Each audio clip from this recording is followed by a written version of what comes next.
Hello, everybody. Good afternoon, and welcome to this another webinar with Congressman Richard Neal. I welcome you all and thank you for your continued support of these events. As you know, for many years, over 20, I have hosted a breakfast and lunch group here at Nutter that many of you have attended. And Congressman Neal, we've been fortunate to have the Congressman with us several times. But during the pandemic, I've been doing these virtually, and we've done them every month for the last 2 years, if not more. So I thank everybody for your continued support and friendship and kindness. I want to thank Congressman Neal. I'll talk about it in a moment. I want to thank his staff, Elizabeth Quigley and Zach DuPont and Tim Randstrom, for working with my team here at Nutter, the Business Development Office, and my assistant. And I want to thank my partners and staff here at Nutter for supporting these events always. So welcome to everybody, and I hope you enjoy the conversation with Congressman Neal. Congressman, welcome today, and thank you again. This is great, Bill. Thank you. It's always good to see you, and I saw you in December when you spoke at UMass, and we talked about you coming down, so I'm very grateful. Just want to start the conversation, if we can, by talking about your experience briefly in the Ways and Means Committee. Some folks might not have a sense of the jurisdiction of the committee as some of us do, but you were in the city council in Springfield, you were mayor of Springfield, and then you went to Congress, and you were there, you began your time there with iconic people like Speaker O'Neill and Congressman Moakley, who I happen to know. And could you just talk a little briefly about your experience and that led up to the Ways and Means Committee, and just if you could tell the audience just the role of the Ways and Means Committee in the Congress. Well, thanks, Bill. And to those of you who have dialed in, the Ways and Means Committee has broad jurisdiction for the most important issues that confront Congress. It's a small working committee. I've intended, like previous chairman, to keep it that way, but our Constitution requires that all financial matters originate in the House of Representatives, and within the House of Representatives, they must originate within the Ways and Means Committee. So as I noted, it's one of the smallest committees in Congress. The ratios have not changed substantially during the time that I've been on the committee, now 30 years. I joined the committee when Mr. Rostenkowski was the chairman, and I think it's fair to say that Joe Moakley was instrumental in getting me on the Ways and Means Committee. We have been a regular order delegation, and that means that Speaker McCormick helped Speaker O'Neill. Speaker O'Neill helped Joe Moakley, and Joe Moakley helped me, and I made sure that every member of the Massachusetts delegation has their first committee choice. Committees, it's still where the work of Congress is done. And but in terms of our constitutional responsibility, all tax matters, all tariff matters, because those are tax matters. How about Social Security, Medicare, a tax portion of Medicaid, welfare, pensions, and management of the public debt? We have those responsibilities, and that's why the Ways and Means Committee remains the most sought after committee assignment in all of Congress. And I know that it's hard in terms of process to acquaint people with realities of the substance of what I've just described, but the reality is that since Jimmy Burke, we have held a member seat on the Ways and Means Committee. And that is so important to our hospitals, to the financial services sector, to the ports, to our airports, because of trade and tariff considerations, and certainly in terms of the pension obligations we have. I'm very proud of what we did to provide some relief with the multi-employer pension plan issue to the Teamsters Union over in Local 25 in South Boston. John Murphy was enormously helpful on constructing that legislation. 2 million people had their pension saved. And I think part of that is, again, highlighting the responsibility that the Ways and Means Committee has aptly taken up throughout American history. Financing the Civil War and World War I and World War II were also major considerations. And having a good relationship with the Speaker of the House is essential, and I've maintained that. Well, thank you for that. As you mentioned, the jurisdiction of the committee, that certainly is, just to pause for a second, that certainly reflects the audience that we have today. Before we proceed, we have folks from higher education, from healthcare, from the business community, folks from the construction industries of Massachusetts, the Road and Bridge Organization. John Forby is on the line. Folks from Mass Taxpayers Foundation, Eileen McInerney, and I know Eileen. She's on the line, and she extended an invitation to her board, and J.G. Chesloff of the Mass Business Roundtable. I serve on all those organizations, and they've joined us today, and folks from the Baker administration and the legislature. So the jurisdiction that you talked about really is, I wanted you to know, and I was remiss, is really reflected in our audience that we have today. And thank you for that introduction. You meant, as I sit here in my office here in the Seaport, it kind of is a shrine to Joe Moakley, as you know. You made sure of that. Yeah. He did so much. I'm looking at the federal courthouse and, of course, the World Trade Center and Pier 4 property. And as you know, of course, the Evelyn Moakley Bridge is right here. And, of course, the Tip O'Neill Tunnel is not far from where I'm sitting. So their fingerprints and footprints are all over this area. As you know, you mentioned Jimmy Burke. Congressman Burke was my congressman in Dorchester and Milton before Brian Donnelly. So that goes back a ways. First question sort of set the stage for us, a discussion about the Congress today. What's a broad question. What is happening? What is the atmosphere like to get work done? I know you're trying constantly to work across the aisle. Can you just give us kind of a brief context of how you find today with the elections, midterm elections coming? How is it in the Congress today as you try to continue your work? Well, let me point out something else that you raised that's essential, and that is Massachusetts' longevity in Congress and why we tend to have good committee assignments and stay for a long time and rise through the procedural ranks of the Congress. So the CARES Act was written by the Ways and Means Committee, and it saved the American economy. The HEROES Act subsequently was done in the Ways and Means Committee, and the President's Rescue Package was done in the Ways and Means Committee. And I call attention to that because not is it only seniority, but it's also effectiveness. It's hard in this atmosphere because mainstream media have shrunk, so there's not much context any longer to explaining how these things happen. But when you look out at the Seaport District and you look at the Moakley Bridge, in fact, I think they ran out of naming things for Joe, so they had to name them for his wife afterwards. I think that Tip's input, remarkable. Teddy Kennedy, I had a great relationship with those folks and learned a lot. But when you look at what the Big Dig did to transform Boston, but I also, as a Western Mass, Central Mass representative, want to point out that that was a $22 billion project, $16 billion in principal, $6 billion in interest. And we want to make sure that that equity applies throughout the state because the Ways and Means Committee helped immeasurably to write this past infrastructure bill, which is going to have a phenomenal consequence for the state of Massachusetts. I've had a great working relationship with Charlie Baker. I think that he's been very helpful to me every time that I call. And I think that that's, in the description of your question, essential. You have to work with people that are elected. You might not like some things, but you find a path or procedure to getting other things done.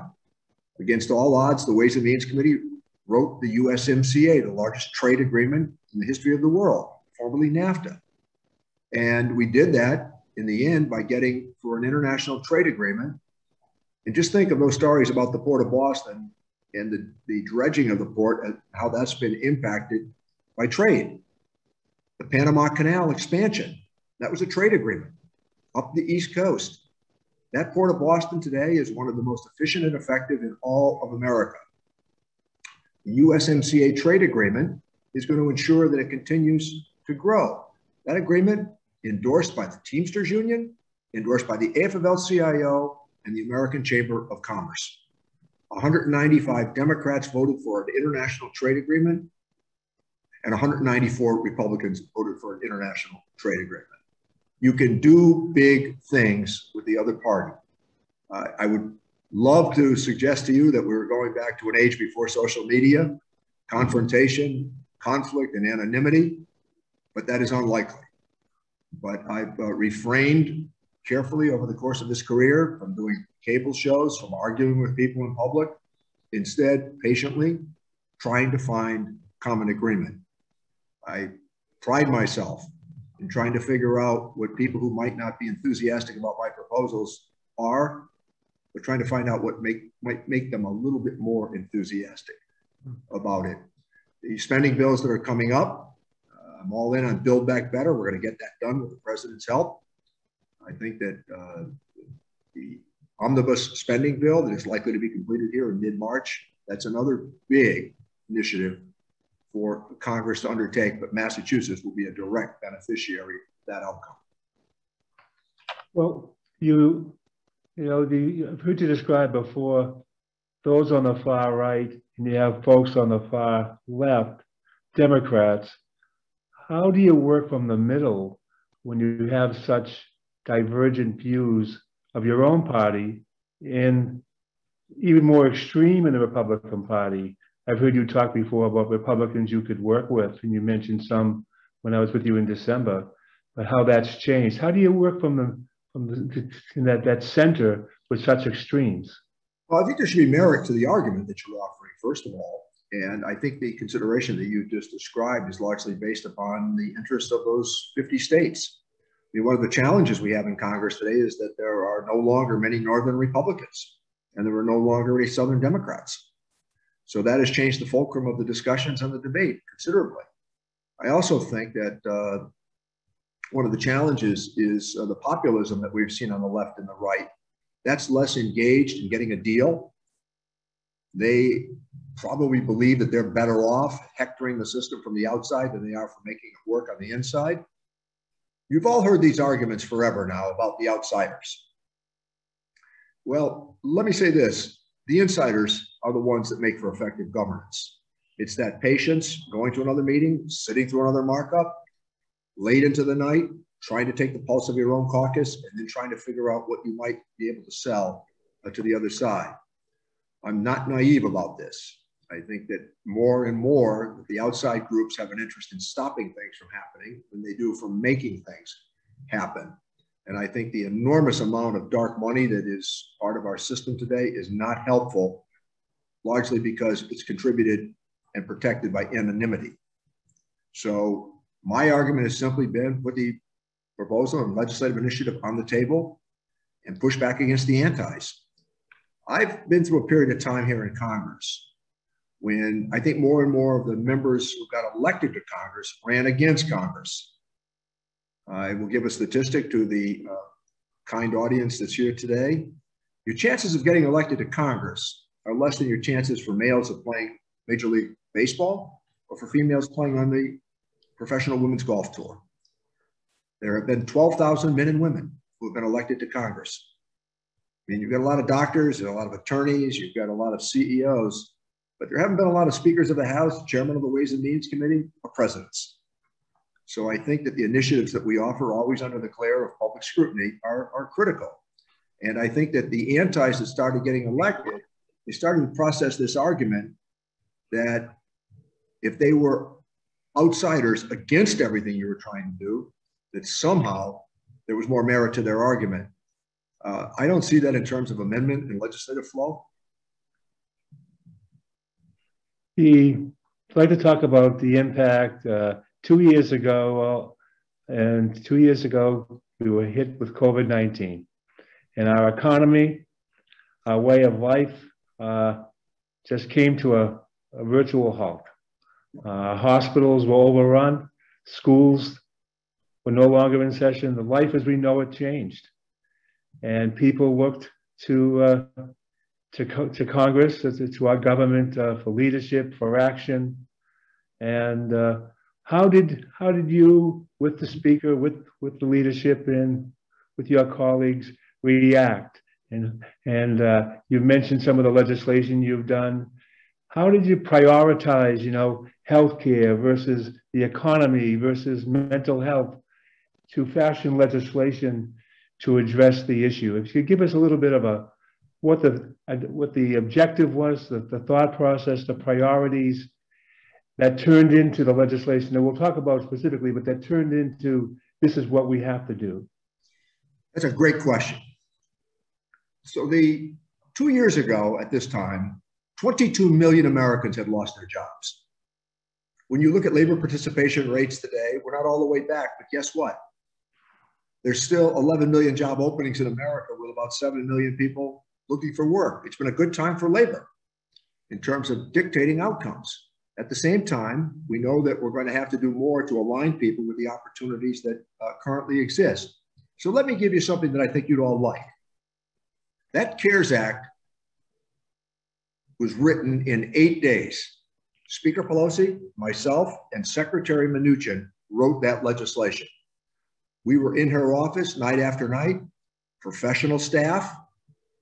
Secretary Mnuchin on the other line, he didn't have an emissary do it. He did it directly with the two of us. We can't do this. We can't do that. We can't do this. We might do that. This went on for 8 days, and we passed that legislation. It saved the American economy. And now with me, with some, irony, when I hear people say, well, we overdid it with the Paycheck Protection Act. Hey, we were making it up as we went. We were having a conservative Republican Secretary of the Treasury with two moderate and liberal Democrats, myself and Speaker Pelosi, writing this legislation.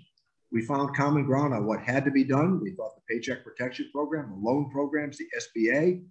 The argument was to keep cash in the system, simultaneously creating demand.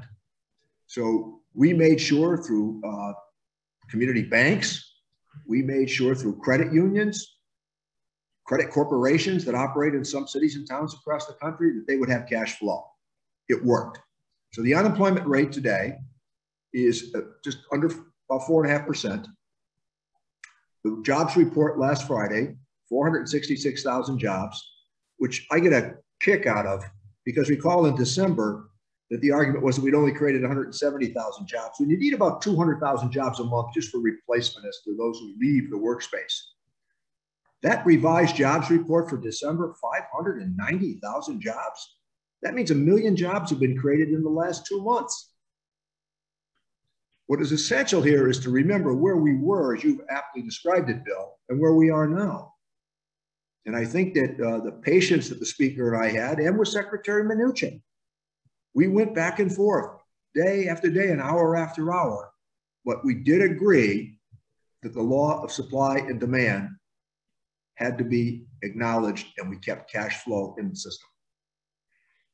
Was the legislation that was needed, starting with the CARES Act, was there a view that this would be a continuum? We would start with, as you just described, the CARES Act as sort of, this is my language now, putting money in people's pockets, creating the supply and demand.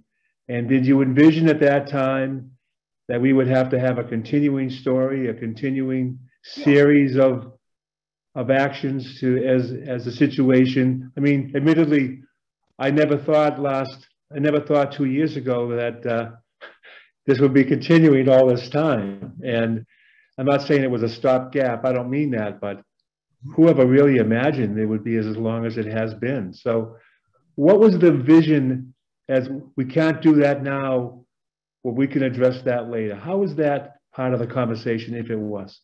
Well, I think that for the people at the lower end of the economic spectrum, that was the immediate consideration, because they actually spend the allocation of federal investment. And we did not have to do, let me share this with you because I'm only too happy to do it. So who did I look to for advice? The same people that I looked to for advice after the collapse in 2008. The speaker and I were on that one as well. Bob Rubin, Hank Paulson, Jack Lew, Steve Ratner, Janet Yellen. Speaker Pelosi and I were on the call with them regularly, seeking their advice. So if you recall, with the near collapse of the banking system in 2008, one of the challenges we had was we made a cash infusion to the banks once again to stimulate demand. or to make sure that there was no run. And this time around, when we questioned them, they did not think the system and banking world needed that infusion, but they did argue for getting money into the hands of the people at the lower end of the economic spectrum. We averted any major real bankruptcies. We were able to, I think, not only keep people working, but the rebound has been fairly quick.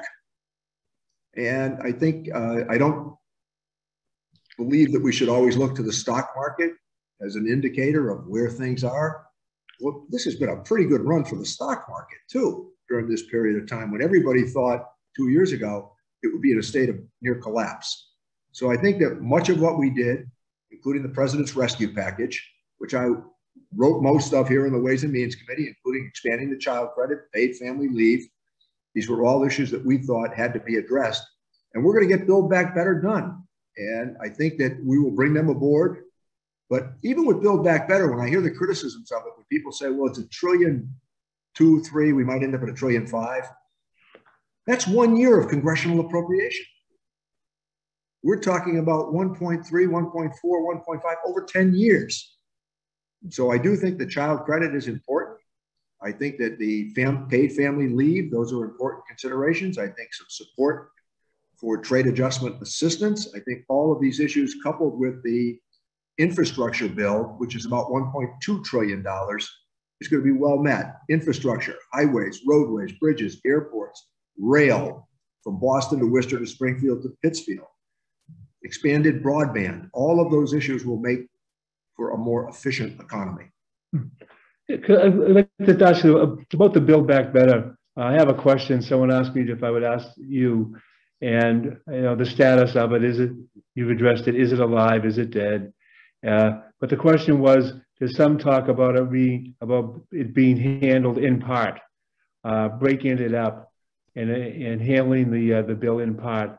Is there any, could you, if possible, discuss whether that's a likelihood, or you think the bill should be addressed kept as a whole? Well, I would prefer that it be kept as a whole, because that way you generally get people to vote for things they don't want to vote for. If you just allow people to always vote for what they want to vote for, then you end up with the old prescription when we were children. If we could have dessert, we would take dessert before we took the greens. So I think that I'm of the opinion, and I think the speaker agrees with me, that as we write this legislation, we want to have the most fully formed initiative that we can. Yeah. Also on the, you mentioned the infrastructure bill.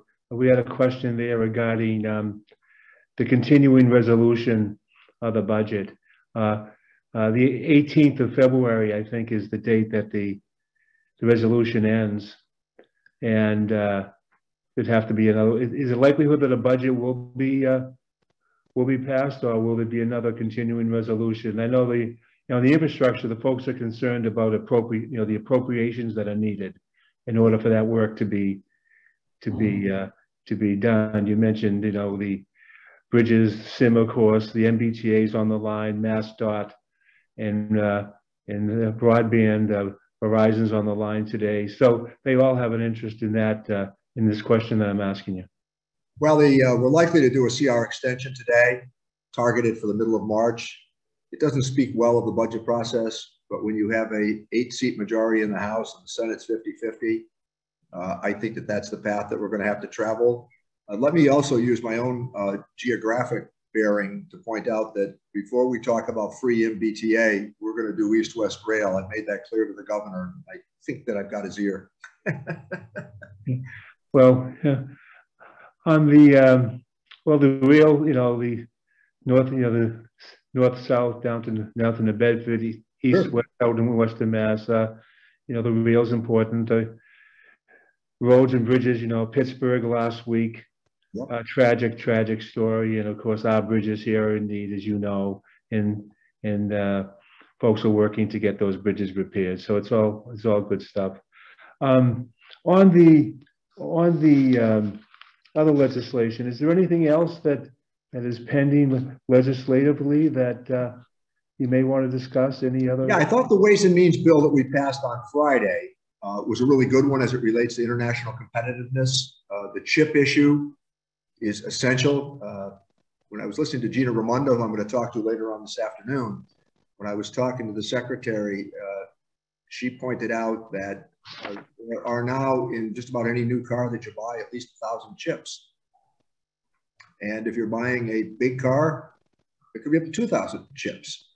So I think that that international competitiveness issue is really important. I think we've got great educational institutions in Massachusetts. I think there's also a role here for our community colleges here. And I believe that on the trade side, continuing to take a hardline position as it relates to China is also sound policy.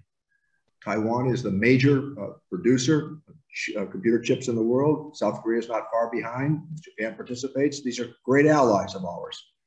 And I think that the provisions that we came up with and passed last Friday, which will now be reconciled with the Senate, they have a version, the House has a version. We're going to find an agreement here. It's just too important. It'll probably be a slimmed down version of what we did, but it will get done. The trade agreement that you've talked about, and I heard you talk about it in December at the UMass Club with an event hosted by the council, Young Council in UMass. You talked about that. Is that related to this issue of a supply chain? Yes, it is. And you know, as you know, we have a sense that we had a big ship come into Boston Harbor last week, you know, delivering goods. And of course, out in California, they show pictures on the news of ships with products on it not being unloaded. So could you talk briefly about the relationship and the trade agreement, and Sure. How do we address the supply chain issue, and how do you see it being inflation and the supply chain issue? Those are international considerations. But the Port of Los Angeles is the largest port in America, and they are now working 3 shifts around the clock to try to access those tankers that are coming in. I'm delighted that you mentioned that tanker in Boston that the Globe aptly took a great picture of. This is the reason that the Panamanian Free Trade Agreement was essential. Expanding the Panama Canal, doubling the size of the tankers that could come through there, will inure to the benefit of the East Coast in America. And Boston will be well positioned after the dredging of the Port of Boston.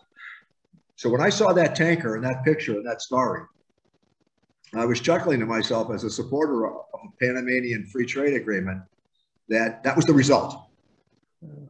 And making sure that that access at Logan Airport, the regional airports across the state. Remember, if you're in Western Mass, you depend upon Providence, Albany, Hartford, Springfield, and Worcester to a lesser extent. But they're all part of the system that makes for successful international trade policy. And again, just back to that one photo, I just thought that was magnificent. And I wish there was a bigger story about it. I will just say this to you, Bill. When I negotiated, and I take great pride in negotiating with the Republican U.S. Trade Representative, who did a good job, Bob Lighthizer. When we renegotiated NAFTA, the major press in Massachusetts never touched the subject. It just astounded me that we would have this trade agreement where Massachusetts, which Jim Brett highlights as, I think, being almost 1/3 dependent on international trade for our economy, that there would be no story other than a photograph. Now, I know I'm going to date myself. I know if we were talking about that 20 years ago, there would have been a huge series of stories about that economic impact. Well, I agree with that. And Lisa Weiland of Massport is on our call here. And she was terrific. Yeah, she's really good. And it helps considerably that the United States Trade Representative, Ambassador Tai, she worked for me on the staff of the Ways and Means Committee, and I was only too happy to encourage Joe Biden to appoint her to that position. Yeah. The smile that came to my face with that story, I thought of Mayor Ray Flynn. Of course, it's now called the Flynn Terminal, and I said he must be, because he's a former longshoreman. Yeah. He probably still has his card, and they're all unionized too. It's great to see the port. You know, when I was a young man growing up here, and of course the port was always busy, and it's busy again. The Conley Terminal and along the Flynn Terminal, and the Port Authority does a great job on the as well as the airport on the shipping and so forth. I overlooked the ARPA funding because Yeah. that was such a big shot in the arm here. And we still have, I think, $2 billion left that we haven't spent, if not more. And now that you see how the money has been used and what it's been spent on, was that your intent? Are you satisfied with that the states, not just Massachusetts, but the states have? Well, I do think that the ARPA funding, I want to say this, the minute that vote took place in the House, Joe Biden called me. And I was doing a press conference, and as you might expect, I told the reporters they could wait. The president was on the line. And my point is that with that ARPA funding, I told Governor Baker of the billions of dollars that were coming to Massachusetts, and then I was kidding him. I said, you know, you could run for re-election, have a lot of mistakes, and still run as a good manager with all that money. My own home city of Springfield, 124 million directly, and then another almost 180 million for the school system. Here's what I hope. I hope that local officials and state officials will see this as long-term investment. I call attention to that because this is a once in a lifetime, perhaps certainly once in a career opportunity to do things that we've all dreamed of. And I hope that, you know, I was talking to Joe Biden about this, and I said, you know, there's going to be some stories about how this money was not used the way we'd intended.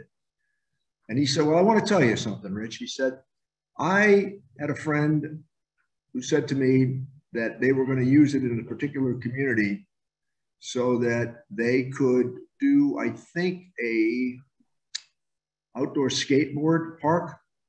And he said, I'll stop that project. This is about, again, making sure that children are adequately educated in our school systems. This, again, is about making sure that small business is assisted, making sure that those that want a chance get it. But just long-term investments makes a lot of sense as opposed to the splash of what might be the instant news story. So I will say that the mayor of Springfield has done a terrific job. I've been in contact with recently with Mayor Wu. We've had a nice conversation about it. I think that she understands the point that I'm making. And certainly Governor Baker understands the point that I'm making. I have talked to him about a number of initiatives that I think are important in my congressional district. And he has told me his intent is to honor all of them.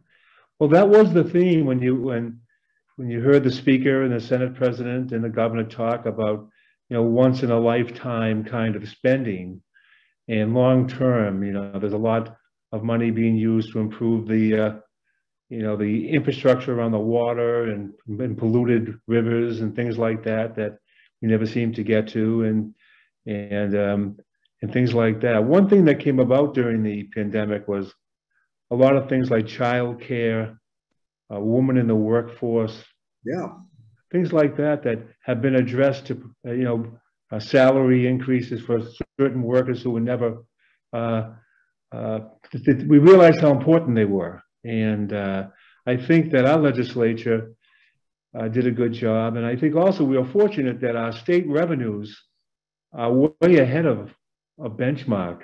Yeah. And as a result, they were able to address certain requests with the surplus of the state budget. At the same time, they were spending the ARPA funds as consistent with the principle that you mentioned.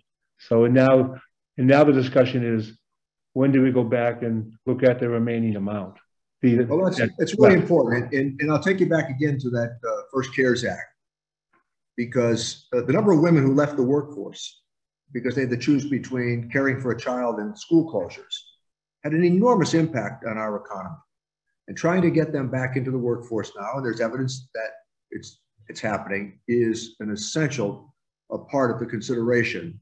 And also on the ARPA funding, I think that that child credit, because if it's refundability, we weren't waiting till tax filing season for people to secure that benefit.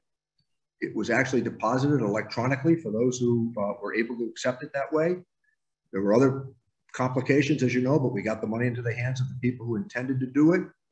And I also think that we built the ceiling pretty high to avoid some of the usual arguments that politics sometimes gets in the way of. We address that as well. And because you have that expertise in state budgeting, where you did a great job during your time, here's the interesting part of this in contrast to what happened 2 years ago. The states are washing money, and that's a good thing. But they're also awash in money, not just because of the federal side, it's because of the growth taxes. Sales taxes. I mean, these home deliveries, Amazon, they're all over the streets where I live. I watch it. People have gone online and they are paying their sales taxes. We're watching dividends, cap gains. The downside is the price of housing has gone through the roof. But not to miss the point that what we all envisioned about a return to a healthy economy that all members of the American family get to share in is what's desirable. Could we talk a little about inflation? I know you mentioned it a moment ago, but you know, the price of groceries, people are talking about, of course, gasoline. I think I paid $3.42 the other day. People are talking about groceries, the cost and also the availability, but in terms of inflation, what do you see the Fed, if you talked about housing, the average, was it the median house is $450 here, you know? What do you see the Federal Reserve Bank doing, if anything, to address these issues, Congressman? Well, it's a great question because the Federal Reserve Board, as you know, they do monetary policy. They determine how many dollars are in the marketplace. They determine what interest rates are, which then is directly connected to credit, which is a very important part of the cash flow that I described earlier. Congress does monetary policy.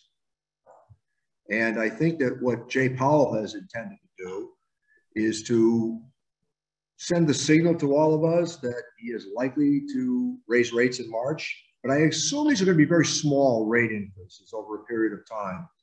I don't think I see a lot in his career that makes for a radical argument. So I think he's dictated that a quarter point might be where he's headed. But subsequently, they would continue to do that if they felt it was necessary. Inflation is now an international issue. The age-old argument from Adam Smith to John Maynard Keynes was actually pretty simple.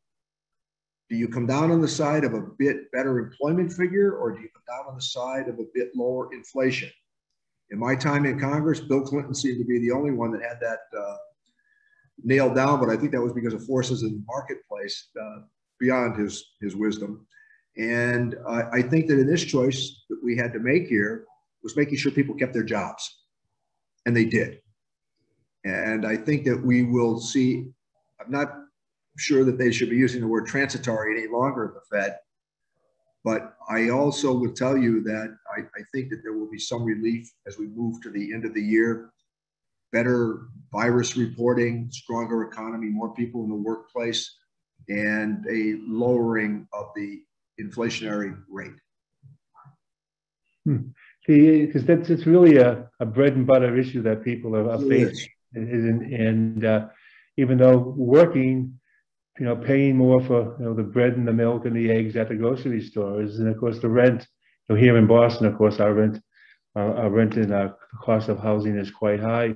I'm not sure what it is in Springfield, but I'm sure it's higher than it once was. Well, it's a cruel tax on working people. And one of the problems you have in politics always is the following. It's, you know, you can make all the arguments and projections about gross domestic product, labor participation rates, and pretty sophisticated answers to sometimes complicated questions. But there's another corresponding reality, and that is it's how people see the state of their economy. As we're sort of 2 years into COVID, and the numbers, you and I were talking before we started, the numbers, you know, looking better. The variants seem to be weakening, even though there's always a threat of another.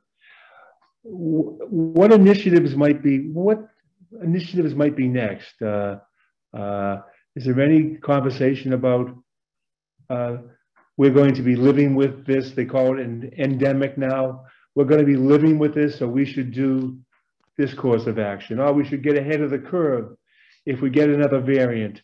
Is there any discussion? Well, I think let me use the moment to thank our first responders and our hospital employees. I don't think it's any secret in those Boston hospitals, Worcester, Springfield, Pittsfield, those hospitals, I've looked out for them. I have defended them. I'm a big believer in the ecosystem that they are part of. When you consider that we're the third largest recipient of NIH dollars and we're the 14th largest state in the country, that tells you about our educational institutions. It tells you about what we've done with graduate medical education. Last round of Ways and Means procedures, we increased the number of slots for GME, for new doctors, and it paid off. These hospitals outperformed what anybody could have hoped for. And I think that the role that they played has helped us get faster to the other side of the variant. I'm not a scientist, so I'm unlikely to provide you much information on where I see the variant going, but it strikes me that we appear to be on the other side of it at the moment. The trend line seems to be okay. Now that's subject to change, but not to miss the point, what a job our healthcare system in Massachusetts did. Yeah, I agree. The healthcare system really, what they did to react 2 years ago when we were hit with this, putting up the temporary facilities, the Heinz Convention Center out at Springfield was just an amazing thing to watch, and the stories, and those people have suffered too. Those people have paid the price.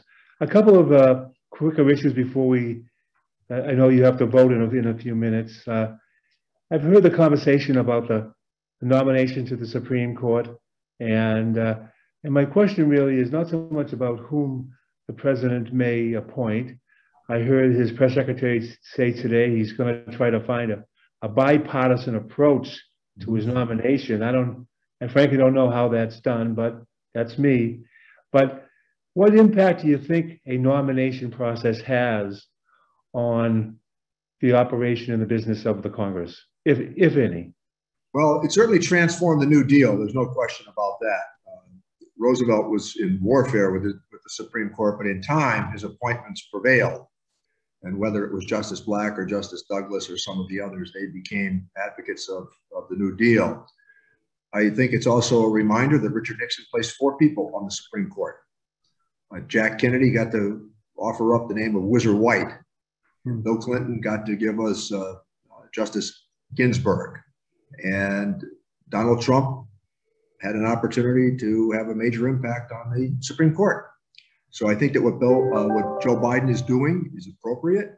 And I think that we will find a way. I was very pleased that a couple of Republican senators have said that they found some strength in some of these candidates, which I think is very, very important to the consideration. So there are few things that any president ever does that's more important than their nominees to the Supreme Court. And I know Joe Biden is up to it.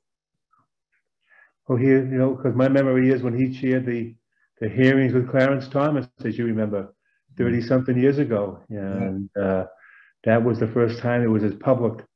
A hearing like that was the first really televised hearings. It was just so historic. Historic. Foreign affairs, between Russia and Ukraine, and the potential of the invasion, potential of war versus diplomacy, and again, bringing it back to the Congress. As you view what's going on right now, to the extent you could talk about it. Well, I've done the briefing, which I won't share the particulars of, but I'll give you a generalized, and the briefing included the Secretary of Defense, the Secretary of State, the CIA, Homeland Security. And I must tell you that the proceeding itself was cordial, even as both parties in the House sat there for the briefing. I thought it was pretty good. I also think there's pretty broad agreement. It was, let's give Biden some credit on NATO. People thought that NATO was going wobbly. The former president threatened to take us out of NATO, which I thought was nonsensical. So NATO has demonstrated its worth. The president yesterday was able to reinforce the German chancellor's position as it relates to NATO. The French president, the British prime minister, the Romanians asking for troops, the Poles asking for troops. I don't think Joe Biden is talking about a war here. But I also think this argument that Putin has offered, that Ukraine belongs to Russia, I don't know what the historic analogy is there that would dictate that outcome. But I also thought it was really good that the Baltic states stood up. They've taken a pro-American position on this, as has much of NATO. So I hope that we will avoid a confrontation. I think that Joe Biden's foreign policy background has been really good here. It's shown up in the deliberations. And even as recently as yesterday, he is prepared to offer the sort of economic sanctions. He's not dictating war. And I think that letting Putin know that we are serious about this, it's really important based on the signal we send to the rest of the world. You mentioned China when you were talking about the supply chain and so forth. Your view of the Olympics, have you been following the Olympics? And have. Not at all? I have. Oh, yes, I have. Yeah, I love that stuff. Yeah. There's been some criticism about China, of course, and Speaker Pelosi said that the participants shouldn't be critical of China, and I think that's what I was there. Let me qualify that. I was there when she said that. The press conference. I was standing next to her. When she said that, what she pointed out was she didn't want any threat to their security. Right. That's the point she made. We have regularly here in Congress sided with the Uyghurs. We have sided with the human rights advocates. We are highly critical of what China has done in Hong Kong and what they threaten to do in Taiwan.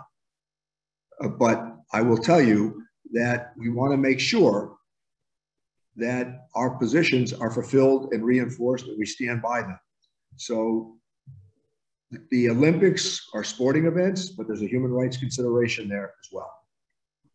Just two more questions. On the Irish issues, I know you have a great interest in Irish issues, and I attended a dinner that the Consul Moore hosted in November with the Ambassador Mulhall, and he talked about his concern about the Good Friday Agreement with some issues with Great Britain that are ongoing. Could you just talk about that for a minute? Sure. Your question's timely. I'm going to host the British Secretary of State for Northern Ireland, Brandon Lewis, tomorrow here in DC. He's flying over to see me. I've chaired the Friends of Ireland for just about all my time in Congress. And the Good Friday Agreement is an extraordinary achievement of American foreign policy. It would not have happened without the American dimension. And it worked. Article 2 eliminated the border between the North and the South. The consideration of the British had 30,000 soldiers in an area the size of the state of Connecticut 30 years ago. Watchtowers were all over the place. Grandmother was born in County Down, as a matter of fact. And the agreement meant that everybody had to give up something to bring about a new day. The violence has receded. The warfare it's gone. And I think that we cannot treat this as a cavalier achievement. This worked. So when I see the secretary, I'm going to talk to him. It's a cordial conversation, but it's also a firmness on the part of those of us who were part of the lead up to the Good Friday Agreement. A remarkable achievement. I signed up when Bobby Sands, a hunger striker, died, and have been steadfast through all of these years. I've known British prime ministers, including all the way back to Tony Blair. I have had Blair applaud our work. Cameron, Boris Johnson, Gordon Brown, they've all thanked us for what we were able to do. I've also made it clear to the Secretary of State, to Boris Johnson in a meeting that we had with the Speaker about 3 months ago when he was here, as well as to Minister Trust and Minister Robb, that there will be no free trade agreement with the UK if there's any threat to the Good Friday Agreement. They acknowledge that, and I could not be more firm, I can assure you.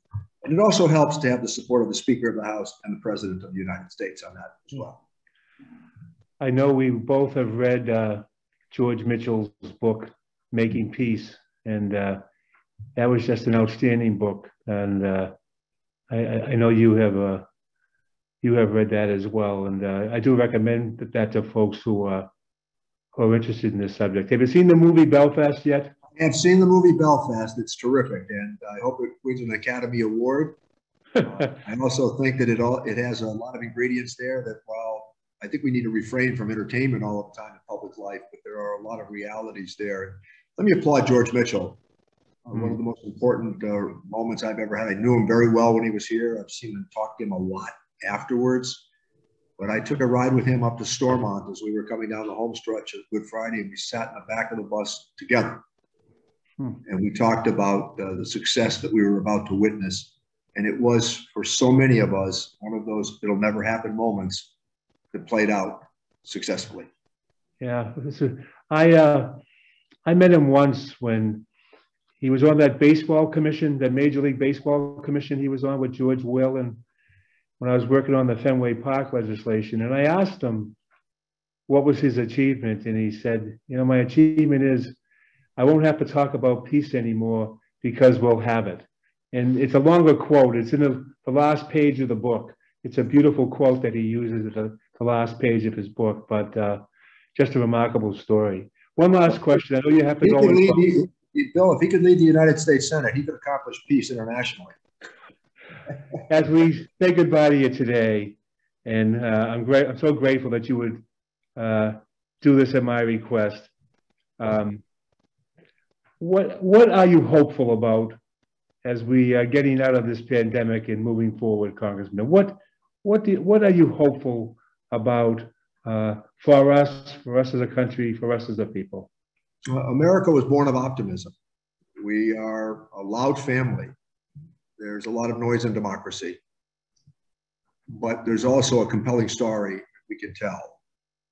We've lifted the light of liberty for the world, not perfectly by any stretch of the imagination, but I do think that we continue to be the last best hope of mankind for so many achievements internationally and nationally, and feel very, very strongly that we should always have family discussions about where we didn't get it right, but never to miss the point of what we really did continue to get right. Well, listen, thank you so much for your kindness and friendship to me, and thanks for joining us today, and folks here at Nutter, and to the folks on the audience. I'm very grateful, Congressman, and best wishes to you.